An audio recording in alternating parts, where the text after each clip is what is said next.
Gracias por venir y presentar su nuevo libro que escribió y que tuve la oportunidad de compartir. Todos tienen que verlo. Se titula El Evangelio de Tomás, ¿verdad? El Tomás gnóstico. Una introducción al Evangelio de Tomás. El enlace está en la descripción y pueden verlo en el comentario fijado aquí abajo. Cómprense su copia del libro. Más barato que Amazon por casi $10. De verdad, consíganlo. Yo sé lo que les digo, en serio vale la pena. Si hay un libro que deje a un escéptico pensando, es este, damas y caballeros. Es en serio. Yo sigo en este camino, un camino buscando la verdad. Y ya saben que siempre quiero saber por fin entendí de qué se trata esto. ¿O sigo sin entender de qué trata? Y mientras más aprendo, más me doy cuenta de lo que no sé. A mí me gusta tener esta visión socrática de la vida. Y además, tiene un curso. Si no se inscriben al curso, se están perdiendo de la gnosis, damas y caballeros, el Tomás gnóstico, o si prefieren, el Evangelio de Tomás. Él va a tratar este libro a fondo. Platíquenos un poco del libro, mientras despertamos la curiosidad de nuestra audiencia con su curso, el libro y este libro, el Evangelio de Tomás. Sí, gracias, Derek. Pues sí, entiendo perfectamente a los que se muestran escépticos. Créeme, cuando hablamos de los evangelios tradicionales, ha habido feroces críticas hacia esos evangelios porque sí, se contradicen entre ellos. Y algunas personas han sido violentadas por la Biblia. Bueno, no tanto por la Biblia, sino por quienes la usan. Y se han encontrado con otro Jesús fuera de la Biblia que, de hecho, es más auténtico para ellos, y ese es el Jesús del Evangelio de Tomás. Resulta que cuando estaba en Durham antes de ir al seminario, tenía citas médicas de rutina y, de casualidad, estaba hablando con la enfermera y ella me preguntó qué estudiaba y le dije que estudiaba el cristianismo primitivo. Y ella, así de la nada, dijo, para mí, el Evangelio de Tomás es el único Evangelio verdadero. Es el único Jesús en el que podría creer, porque el Jesús de los sinópticos y el Jesús de Juan, bueno, el Jesús de Juan se me hace un egocéntrico y un hijo de su madre, y el Jesús de los sinópticos se contradice todo el tiempo. ¿Y para qué queremos otro profeta apocalíptico con ojos de pistola? La verdad, nada más hay que ponerle a las noticias para cumplir con nuestra dosis diaria de apocalipticismo. No nos hace falta un Jesús desquiciado con ojos de pistola. Básicamente, el Evangelio de Tomás presenta a un Jesús que dice, no soy tu Señor, no soy tu Maestro. No lo dice, ni siquiera es nuestro Maestro, pero él da estos dichos secretos de sabiduría que enseñan a la gente a vivir en un plano de existencia diferente. No nada más un plano racional, sino un plano suprarracional. O tal vez, hasta llamarlo, vivir una vida más profunda. Jesús quiere que todos seamos como ese discípulo tan especial, Tomás. Tomás es el gemelo espiritual de Jesús. Algunos dicen que es su gemelo físico, pero como vemos en el Evangelio, en realidad el énfasis está en la parte espiritual. Jesús está invitando a Tomás a ser su gemelo espiritual. Y de hecho, esa invitación es para que todos los vectores de Tomás se conviertan en el gemelo espiritual de Jesús. Él se niega a ser, digamos, egocéntrico. No anda diciendo cosas tipo, yo soy el camino, yo soy la puerta, yo soy el camino, la verdad y la vida. Yo soy el único camino, así no es Tomás. Ese Jesús de Tomás dice, tú eres el camino, dentro de ti está el camino y yo voy a despertarte para que entiendas cómo salir de todas las prisiones autoimpuestas, prisiones socialmente construidas en las que te encuentras. Si me permite, doctor Lidua, ¿qué tiene de malo ese mensaje? Porque cuadra perfectamente conmigo. A lo que voy es que es como pensar en manada, ¿no? Con las ideologías y la gente que se aferra a ciertos puntos de vista, como, no sé, cualquier escéptico que esté viéndonos. Digo, seamos honestos, hay muchas cosas rescatables de estas tradiciones, ¿verdad? Como que si no dejas salir eso que está dentro de ti, no es una cita exacta, y entonces eso que está dentro de ti te destruirá. Pero si dejas salir eso que está dentro de ti, eso te salvará, eso que está dentro de ti. Se podría decir que es como el pensamiento positivo. Aunque sé que es más profundo que eso, es como ese dicho de que si crees que puedes o que no puedes, en ambos casos tienes la razón. Y es sabiduría. Pensar de esa manera es como una profunda sabiduría. Podría pensar en Jesús en esos términos y decir, si lo creo, porque es como si tú lo descubrieras. Como que así no necesito decir que es este rabino judío de por aquí, que te dice esto es lo que debes pensar y el fin se acerca y te vas a ir al infierno. Todo ese rollo que nos han enseñado con el dogma cristiano que nos han inculcado. Yo lo veo como un reflejo de mí mismo y de que soy capaz de amar, que puedo hacerlo. No es que, digamos, siempre quieres superarte. Claro, siempre quieres mejorar en todos los aspectos. Pero sí es algo en que, como sea que lo quieras resumir automáticamente, puedo creer. No sé si me vi a entender claramente. Exacto.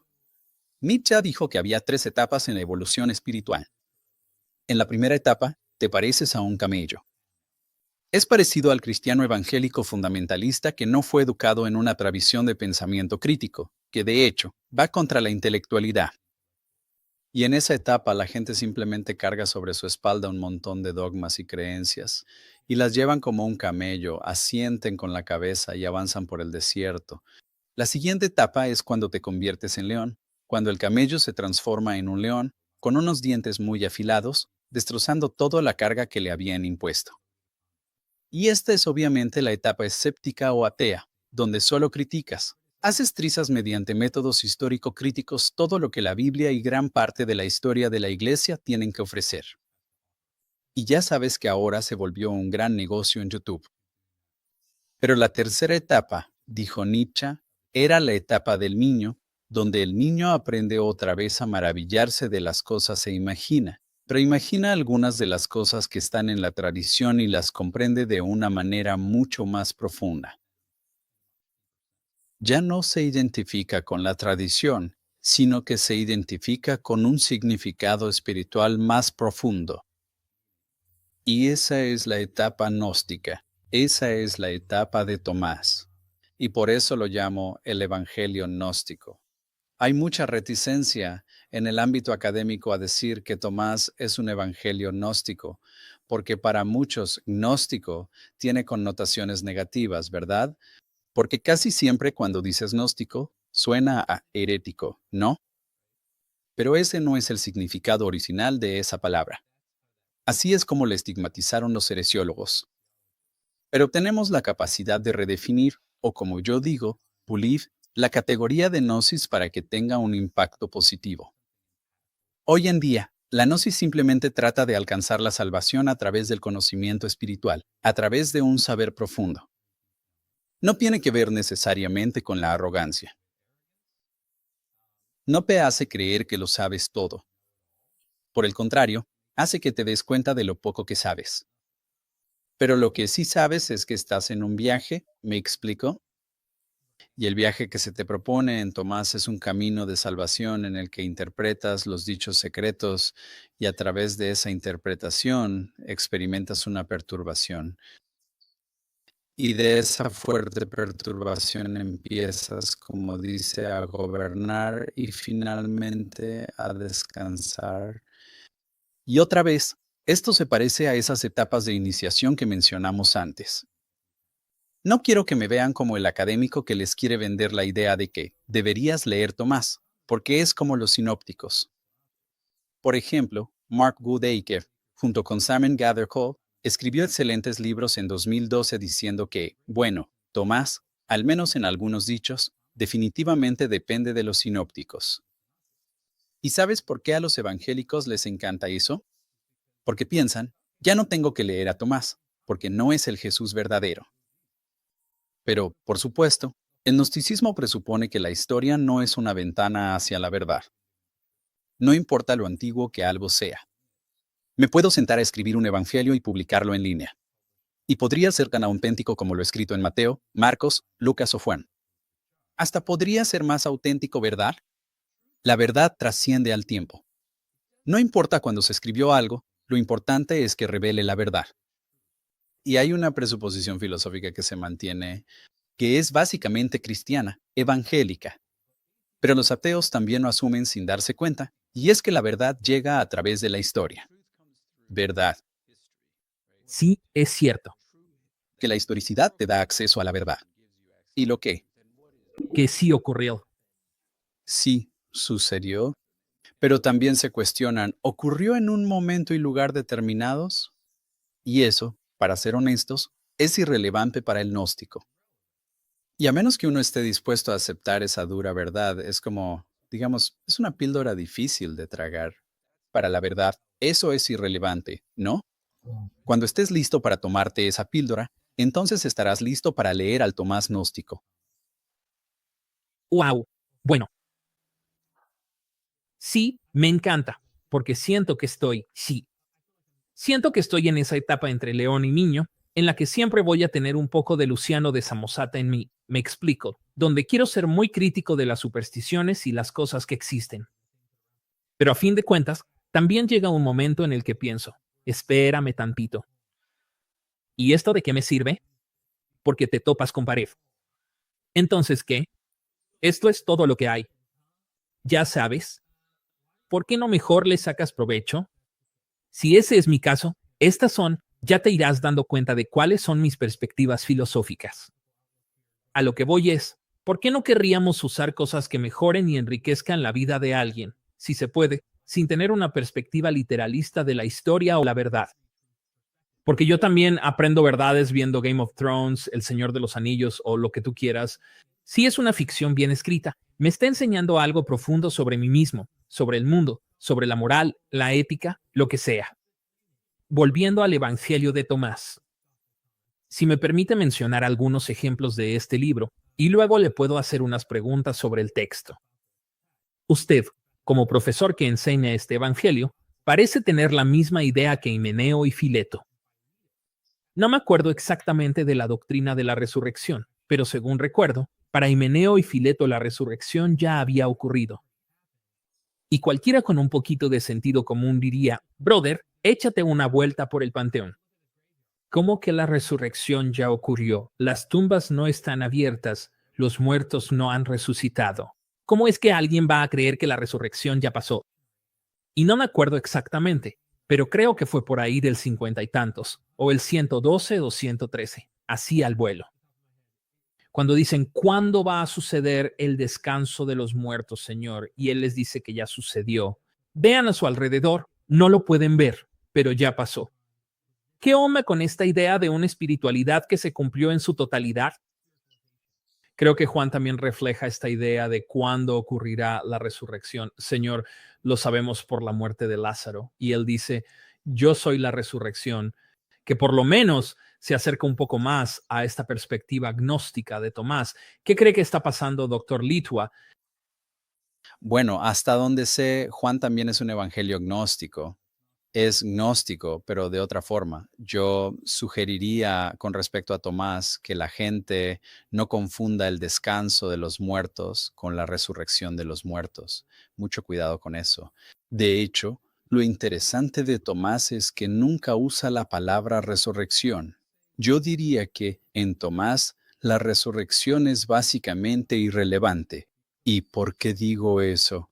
Porque no es que sea realizado o no realizado, es que es irrelevante porque la resurrección tiene que ver con los cuerpos. Pero Tomás presupone que el cuerpo y el mundo en sí mismos son solo un cadáver.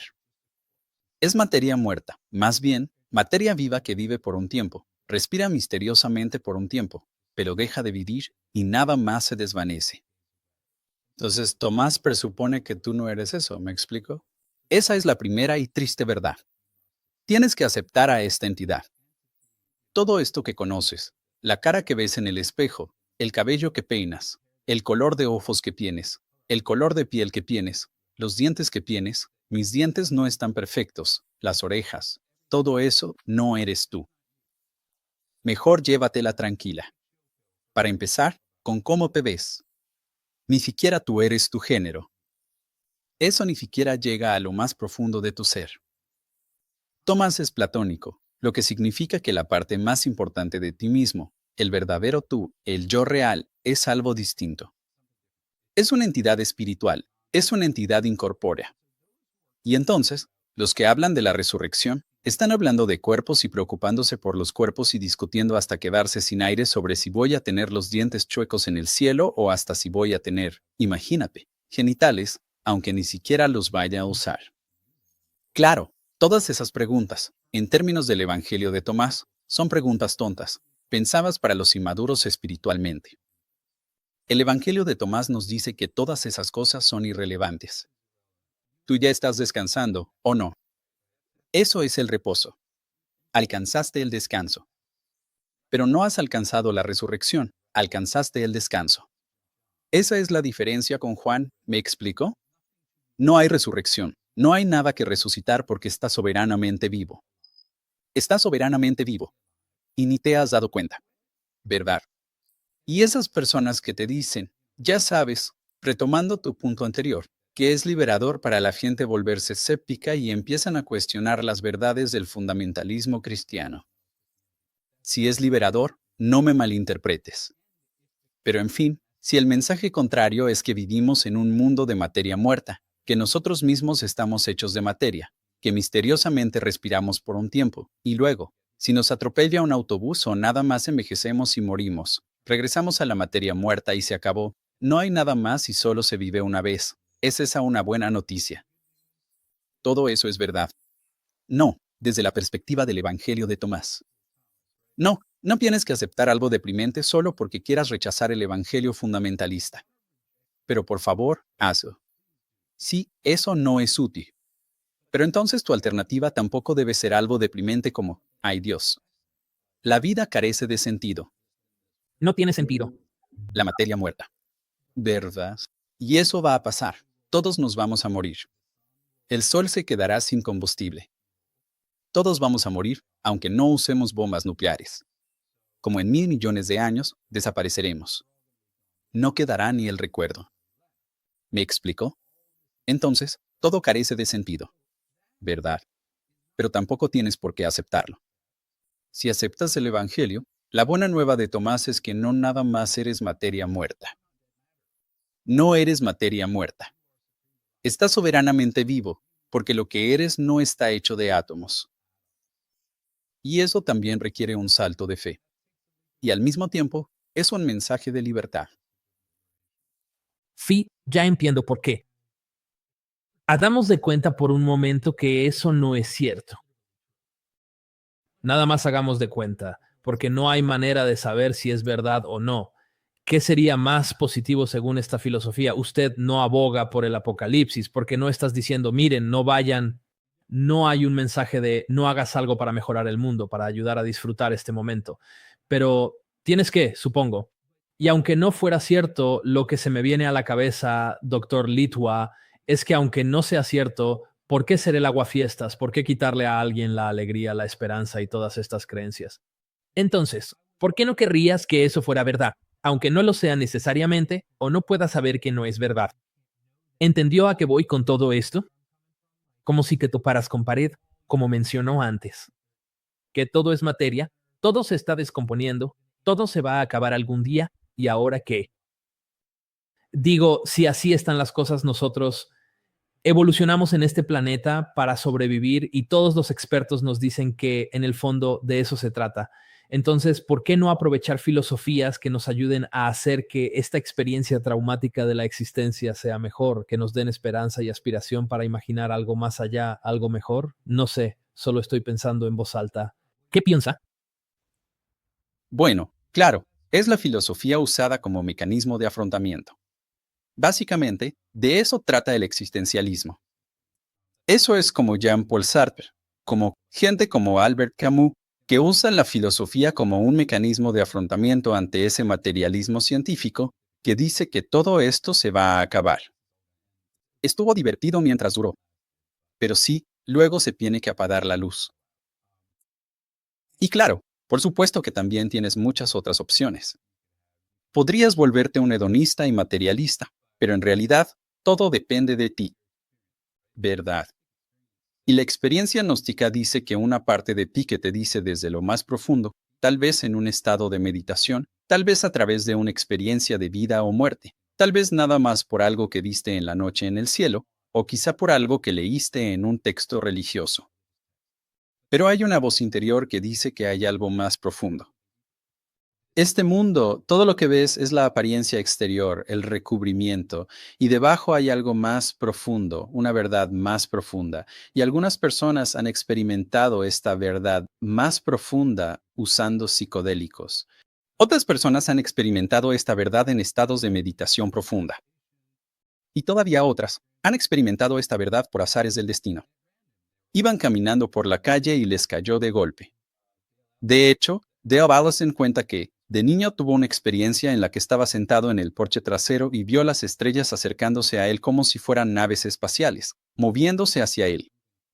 En pocas palabras, tuvo una visión mística, una experiencia mística. Entonces, la experiencia gnóstica es algo parecido. Es la experiencia de algo más profundo. Pero no necesariamente lo llamamos Dios, ¿verdad? Y Jesús se niega a llamarlo Dios.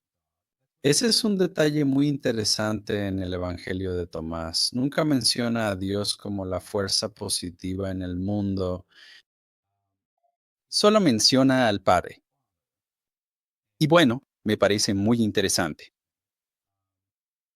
porque la única vez que se menciona la palabra Dios es en el dicho 100, pero ahí se hace una distinción entre Padre y Dios. Y piensas, mira, esto está raro. ¿Está raro? Porque los que han tenido una experiencia profunda de la realidad no necesariamente la llaman Dios, ¿verdad? De hecho, definirla como Dios sería muy limitante y encajonaría esa experiencia profunda de la realidad dentro de una tradición judeocristiana. Pero no tienes por qué hacerlo, ¿o sí? Toda la gente tiene experiencias muy diferentes, ¿verdad? Algunos ven a Jesús en visiones, otros ven a la Virgen María. No niego que puedan verlos. Pero otras personas ven cosas que ni siquiera se imaginaban, tipo extraterrestres y extraños seres demoníacos de los que nunca habían escuchado, cosas que no pueden explicar, cosas que no existen en ninguna tradición. La gente tiene ese tipo de experiencias. Y esa es la experiencia gnóstica. Entonces, si has tenido esta experiencia, sabes que hay una realidad más profunda. Y es en eso en lo que basas tu filosofía, ¿verdad? En esa experiencia profunda. Y de ahí le sigues agregando, ya que viviste esa experiencia de primera mano. Ya no puedes volver a la iglesia fundamentalista que te dice, ya sabes, adelante por favor. Nada más no hagas preguntas y comenzamos. Ya no puedes regresar, pero tampoco puedes irte al otro extremo del materialismo científico. O como con el hedonismo. No sé, voy a ir a. No sé, me quiero ganar la lotería o algo así. O más bien, me voy a comprar un coche de lujo. Y luego voy y me suicido. No, tampoco se trata de que hagas eso. O piensas, ya sé, mejor quiero entender qué fue lo que me pasó. De eso habla este libro. Es el Tomás gnóstico, donde Jesús no es el Jesús. El Jesús que conoces, el apocalíptico chiflado con ojos de psicópata o el egocéntrico, narcisista hijo de su madre del Evangelio de Juan. Es el Jesús que le dice a Tomás en el dicho 13, pues que crees, no soy tu maestro y tampoco sabes quién soy. Y Tomás contesta, no sé quién eres. Ni siquiera tengo palabras para decirte quién eres. Y Jesús nada más le dice 3 cosas y se acabó. No sabemos qué fueron esas 3 cosas, pero se las dice, le revela algún tipo de misterio y ahí se acaba. Ese es el Jesús que nunca conociste. ¿Me entiendes?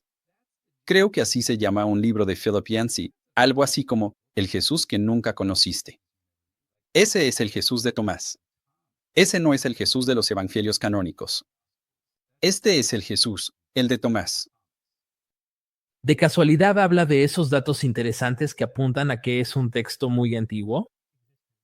Nada más por darle un ejemplo con Odin Tegels, a quien quiero mucho, es un amor, y ha quemado muchas neuronas con este libro, igual que usted, y está enamorada de este texto desde hace mucho tiempo. Ella dice que el hecho de que el Evangelio de Juan se la pasa polemizando en contra de Tomás es un foco rojo de que este Evangelio ya existía en esa época. Lo más probable, aunque no tiene que ser así, es que este Evangelio era por lo menos contemporáneo, si no es que anterior al Evangelio de Juan en cuanto a su contenido. por el simple hecho de que el Evangelio de Juan en 3 ocasiones representa a Tomás de manera negativa. Pero también está la parte al final donde Jesús pone a Tomás como ejemplo, y luego les insufla su Espíritu Santo, y ellos reciben su Espíritu Santo, y el texto recalca 2 veces en ese capítulo, diciendo que Tomás no estaba con ellos en la habitación. Resulta que Tomás no recibió el Espíritu Santo, y te quedas con la boca abierta. No sé si aborde algo de eso en su curso. Me imagino que sí, pero ¿cuál es su opinión al respecto? Exacto. Nada más les quiero enseñar la tabla de contenidos, que coincide con el orden de las sesiones. Después de presentar a Tomás, hablo sobre si Tomás es gnóstico. Mira, ahí está. Tomás, Jesús, la ética tomasiana, Tomás y las mujeres, Tomás y los sinópticos, Tomás y Juan. Luego, la deificación tomasiana, que es convertirse en el gemelo espiritual de Jesús. Y sí, estoy de acuerdo en que hay un tipo de diálogo entre Tomás y Juan. Pero no creo que necesariamente tengamos que pensar en tradiciones escritas. Tiendo a creer que la tradición espiritual de Tomás existía antes que el libro. Por eso, ubico la redacción tanto de Tomás como de Juan en Alejandría.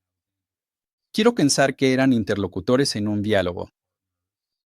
Quienesquiera que hayan escrito estos textos, ya estaban en diálogo, incluso antes de que estos textos fueran puestos por escrito. Es más o menos como si el autor de Tomás le envía por correo, va a la oficina de correos y dice: Juan, te mando mi evangelio. Dime por favor qué te parece. Y entonces el otro se queda pensando: ah, sí, pues creo que eres un pen. Mejor voy a hablar mal de Pi y voy a publicar mi evangelio de manera anónima. Pero eso sería demasiado simplista. Definitivamente creo que hay un intercambio de ideas y tradiciones espirituales, y por supuesto que tienen sus desacuerdos. Pero yo diría que eso se debe a la cultura espiritual compartida en Egipto. Egipto es en verdad la cuna espiritual del gnosticismo cristiano.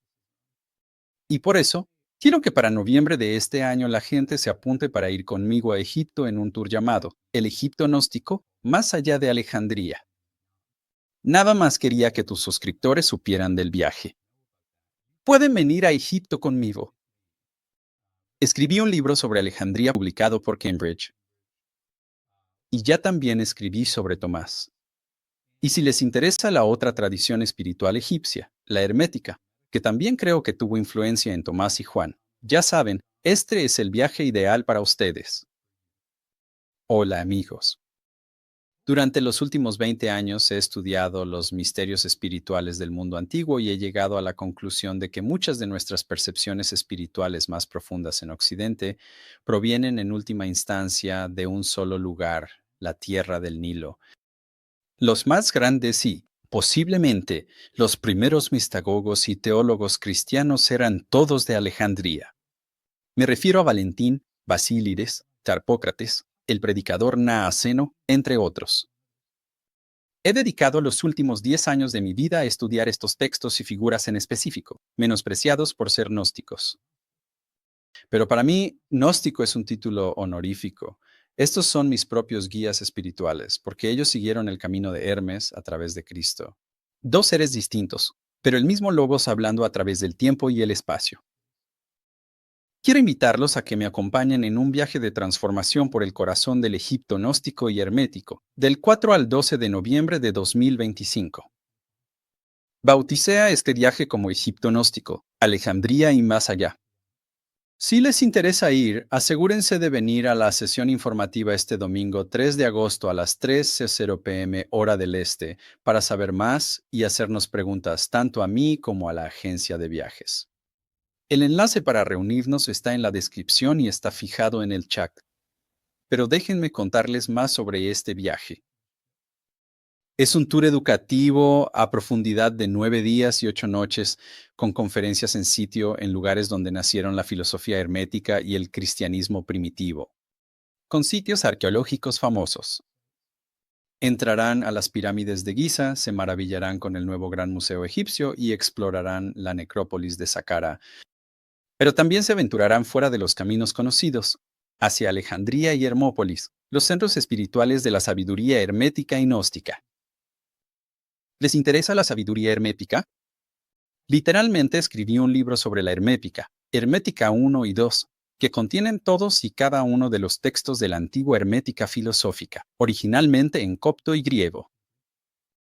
He impartido seminarios sobre la hermética tanto en línea como presenciales, pero nada reemplaza aprender la sabiduría hermética en la propia ciudad de Hermes, es decir, Hermópolis, donde los sacerdotes de Hermes murieron y fueron enterrados. En Hermópolis exploraremos las catacumbas subterráneas, el santuario subterráneo de Tof y las tumbas de Isadora y Petosiris. También soy una de las principales autoridades en los orígenes del cristianismo en Alejandría, en gran parte gracias a mi libro, El cristianismo primitivo en Alejandría. Alejandría no solo fue la cuna del pensamiento hermético, probablemente también fue el lugar de nacimiento de la metafísica cristiana. Alejandría dio origen a figuras espirituales de gran talla como Filón, Valentín, Basílides y Clemente, y según creo, a los evangelios de Tomás y Juan. Descubran por qué pienso así en mi aula in situ, donde compartiré mis últimos hallazgos e investigaciones. En Alejandría verán el sitio del antiguo faro, una de las 7 maravillas del mundo. Visitarán el lugar del antiguo Serapeo, destruido por los cristianos, y explorarán catacumbas subterráneas. También visitaremos Comel Dikka, un sitio arqueológico con auténticas aulas antiguas y un anfiteatro que nos revela mucho sobre el proceso de la educación y la filosofía en la antigüedad. Las catacumbas y la necrópolis de Chatbi y Comel Socafa nos transportarán al pasado, a la época en que la cultura griega se fusionó con la egipcia en un gran crisol, dando origen no solo a nuevos estilos de vestir y peinarse, sino también a nuevas formas de espiritualidad. Tal vez les interese el grupo místico judío llamado los terapeutas. Filón nos cuenta mucho sobre este grupo que se reunía a orillas del lago Mareotis. Visitaremos un sitio en este lago, Taposiris Magna, que nos dará una buena idea de cómo vivía un antiguo grupo místico y ascético en las afueras de la gran metrópolis. ¿Les interesa Nag Hammadi y la literatura copta en general? Tendremos acceso exclusivo al Museo Copto, guiados por nuestro egiptólogo personal. Aquí veremos uno o más de los códices de Nag Hammadi, así como una amplia variedad de literatura copta.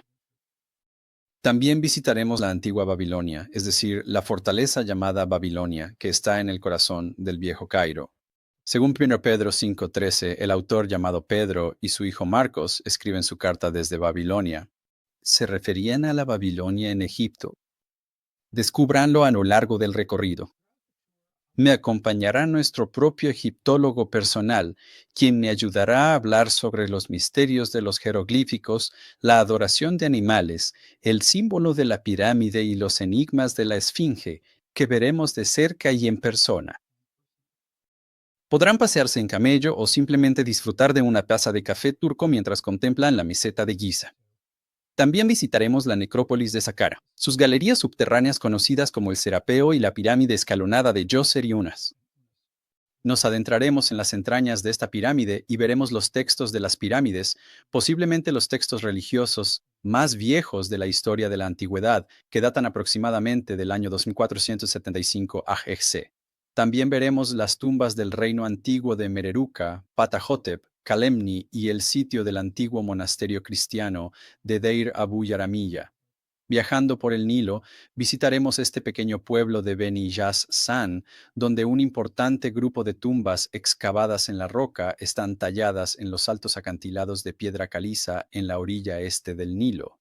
Estas tumbas datan de las dinastías 11 y 12, aunque hay algunas más pequeñas y menos elaboradas que pertenecen a la dinastía 6. Se accede a las tumbas por una escalinata de piedra que sube por la ladera, desde donde contemplaremos una magnífica vista del valle del río Nilo. También visitaremos Amarna, la antigua ciudad egipcia del sol, establecida por el así llamado faraón monoteísta Akenatón y su esposa real Nefertiti, con el fin de dar vida a su visión de una sociedad dedicada al culto del Atón o disco solar. Esta capital fue construida en una zona poco desarrollada bajo dirección faraónica en pocos años y abandonada casi con la misma rapidez poco después de su muerte 1336 AEC. Aquí podrán contemplar la tumba de Akenatón, las singulares tumbas en los acantilados de su visir, y los restos del palacio real y los templos mayor y menor de Atón. Si son como yo, también son amantes de los museos y además del Museo Copto, visitaremos dos museos imprescindibles en Egipto, el Museo Grecorromano en Alejandría y el flamante Gran Museo Egipcio en El Cairo.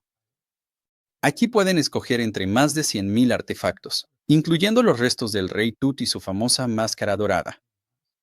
Pero no se vayan a perder entre los demás turistas. Ahí estaré para señalarles los misterios de varios artefactos cuyo significado podrían haber pasado por alto y saltado rápidamente.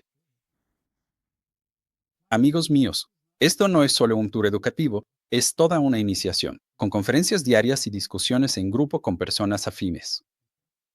Esta es una lista de todo lo que incluye. Conferencias diarias y discusiones en grupo conmigo, además de charlas especiales durante el viaje, un lector PDF y una guía de referencia de textos antiguos y modernos que prepararé para ustedes. Serán recibidos personalmente en el aeropuerto, tanto a su llegada como a su partida. Los recogerán con un traslado privado desde el aeropuerto de El Cairo y los llevarán en autobús al hotel. Tendrán un traslado privado desde el Medio Egipto hasta la terminal de salidas internacionales en El Cairo al finalizar el viaje, y todos sus recorridos y traslados serán en un autobús moderno con aire acondicionado. También disfrutarán de 8 noches y 9 días de alojamiento doble en hoteles de lujo, de 4 o 5 estrellas, así como en un centro de retiro boutique en Hermópolis. Contarán con un egiptólogo personal de habla inglesa durante todo el viaje y, por supuesto, conmigo como su guía principal. Están incluidas todas las entradas y permisos para las visitas turísticas, que son difíciles de conseguir, y por supuesto, todas sus comidas, desde la cena del primer día hasta el desayuno del 9º día. Eso significa 8 desayunos, 7 comidas y 8 cenas en restaurantes de lujo. También están incluidos sus visados de entrada, todas las propinas para que no tengan que preocuparse por nada, y agua ilimitada en el autobús turístico. También tendrás auriculares personales y, por supuesto, las vistas, los mercados, las actividades culturales y las experiencias de compras. Si les llama la atención, únanse a nuestra sesión informativa este domingo, 3 de agosto a las 3 de la tarde. Será en línea por Google Meet. El enlace está en la descripción y fijado en el chat. En esta sesión podrán hacerme preguntas a mí y a la agencia de viajes. No se pierdan la oportunidad de caminar por el sendero sagrado donde nació la espiritualidad occidental. Y por favor, no lo piensen mucho. La situación en el mundo es inestable y tal vez no vuelva a organizar este viaje. Si se registran antes del 25 de agosto, recibirán un descuento de $500 en este paquete todo incluido. Y créanme, este viaje no va a estar más barato el próximo año ni el que sigue. Así que no lo posterguen. Ya sé que es una cantidad considerable, pero inviertan en sus sueños lo que ustedes consideran valioso. Si en verdad quieren hacerlo, el universo les mostrará el camino. Hagan una campaña en GoFundMe, cuéntenle a sus amigos y familiares, corran la voz por todos lados, pero más que nada, reserven su lugar hoy mismo.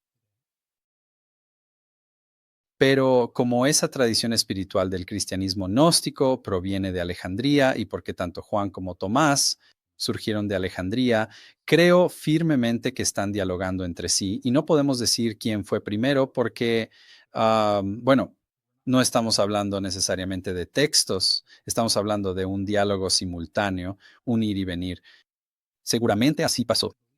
Creo que también hay afirmaciones en el Evangelio de Tomás que, en mi opinión, están dirigidas directamente a Juan y pretenden refutar a Juan. Pero sí, queda más que claro que no están de acuerdo en algunos temas centrales. Por ejemplo, el Evangelio de Tomás nunca se refiere a Jesús como el Logos, y se opone muy pero muy fuertemente a Juan. La visión de Juan de la salvación es solo a través de Jesús. Tomás dice que su visión, que la salvación es solo a través del yo, y que cualquiera puede ascender a Dios, no solo Jesús. Esto nos da mucha tela de dónde cortar. A ver, o sea, van a ir a Egipto. Y si quieren ir a algún lugar con alguien que en verdad se mete de lleno en todo esto, en serio que deberían ir. Le voy a hacer esta última pregunta relacionada con el Evangelio de Tomás. ¿Cuál diría que es uno de los dichos más profundos de ese Evangelio? Para usted personalmente. Claro, pues, la declaración más poderosa, la más poderosa creo yo. Bueno, hay dos. Más bien, diría que hay tres que son todas. En Tomás 77, Jesús se identifica a sí mismo con la luz por encima de todos. Pero en Tomás 24, dice que hay luz dentro de cada persona de luz. Y en Tomás 108, sobre el cual escribí todo un artículo académico, Jesús dice, el que beba de mi boca se volverá como yo, y yo me volveré como esa persona. Y creo que lo que vemos aquí es esta idea fundamental de que todavía hay algo especial en Jesús, pero es porque Él es una manifestación de esa luz divina. Y esa luz divina no es algo, por así decirlo, específico. No pertenece a una sola tradición, aparece en visiones de todo tipo. No importa si naciste en la India, Grecia, Pakistán o Australia. Digo, la gente percibe la luz divina. Y Jesús es importante, porque Él es la luz por encima de todas. Pero la luz existe dentro de cada individuo. Y el viaje trata de beber del manantial burbujeante que Jesús ha atendido, es decir, para darse cuenta de la luz interior, y luego volverse cada vez más como la luz que está por encima de todas. Y aquí, no nada más estoy hablando de un movimiento de electrones. Esto se trata de la luz divina espiritual, nuestra verdadera esencia, que no está subordinada a la ciencia. Y ya sé que la gente se va a oponer a esa idea, ya sabes, y dirán algo así como, Dios mío, si no está subordinada a la ciencia, entonces no podemos probarla. Y si no podemos probarla, entonces no sabemos si es verdad. Todo se reduce a tu experiencia espiritual. Es tu experiencia espiritual. Por ejemplo, sales, te vas a algún lugar remoto, a una selva virgen, y en la noche volteas a ver la Vía Láctea. No me digas que no sientes algo más allá del impulso y atracción de la materia muerta, o cuando te enamoras de alguien y esa persona se enamora de ti. No me digas que no hay algo más que el simple impulso y atracción de la materia muerta. Sí, exacto. Tus experiencias espirituales, me explico, y las hay de todo tipo. Eso es lo que te va a llevar a este libro, a este curso. No me quieran ver como un maestro espiritual o gurú. Soy historiador. Nada más soy un académico. Pero creo que este material puede ayudar a la gente.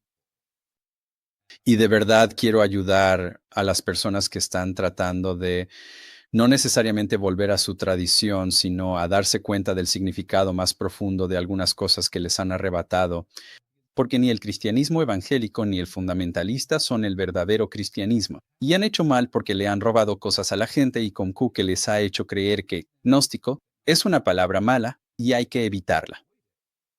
Pero cuando se ponen a leer el texto, y no creo, bueno, no sé qué diría Olent Eagles, si esto es gnóstico o no, pero yo creo que sí, que es gnóstico. A lo que voy con todo esto es que habla de un mensaje espiritual que puede salvarte y que te ha salvado. No con la sangre de un dios moribundo con una cruz chorreando sangre. Esa es una idea mitológica tonta, muy tonta. No tienes que creer en eso a fuerzas. No tienes que creer en esa magia, porque no es la única opción. O no, existe el gemelazgo espiritual. Quiero hacer un último comentario y no sé si quiera decir algo más. Tengo amigos que se identifican como ateos. Ellos no creen que en realidad haya un Dios. No. Pero ellos practican meditación oriental, formas orientales de tradiciones budistas y cosas por el estilo. Y dicen que han sentido experiencias místicas, siendo personas que no creen que haya un fulano en el cielo, o como digas y mandes que te imagines a Dios. Sí, pues yo creo que ya estás listo para echarte un clavado espiritual en el Evangelio de Tomás. Y ojalá que mucha de la gente en tu audiencia también, que ya estén preparados para esto. Les voy a contar un secreto. Si primero se compran la versión electrónica, les doy 10 de descuento en el curso. Entonces, si bajas ahí, Derek, hay un... Sí, exactamente ahí. Pueden agregar el curso a su carrito por $39.95, que es $10 más barato que si nada más compran el curso. Les conviene más si compran el libro antes que el curso y luego los juntan en un paquete. Pero sí, si ya están listos, si están listos para el Jesús que no habían conocido, si ya están listos para replantearse esos viejos y desgastados dichos sinópticos, si están listos para revaluar, por decir, el Evangelio de Juan, si están listos para una nueva, dichos secretos, y si están listos para acoger la gnosis, pues esta es su oportunidad. Tómenlo. Como se habrán dado cuenta, el universo solo llama a la puerta de vez en cuando. No dejen pasar esta oportunidad. No la dejen pasar. Háganme el favor y échenle un ojo. Saben que soy escéptico. Saben que soy crítico, ¿o no? Soy sumamente crítico. Pero ya llegué al punto en el que también pienso, oye, no hay que limitarse. Tampoco tengo por qué inventarme una prisión para quedarme encerrado. Tengo que permitirme revisar, explorar, vivir y ver qué puedo encontrar en estos textos. En serio que le agradezco su tiempo. Por nada. Y ojalá que haya gente en tu audiencia que quiera acompañarnos al tour. Me imagino que hay alguien por ahí que quiere descubrir todo esto. ¿Quién no querría ahondar en estos misterios espirituales en el mismísimo Egipto, que es, quiero pensar, donde esto fue escrito y donde se escribió el Evangelio de Tomás? Pónganse en contacto conmigo. Tengo el sitio web en babyplitua.com, el canal de YouTube, así que no se desaparezcan.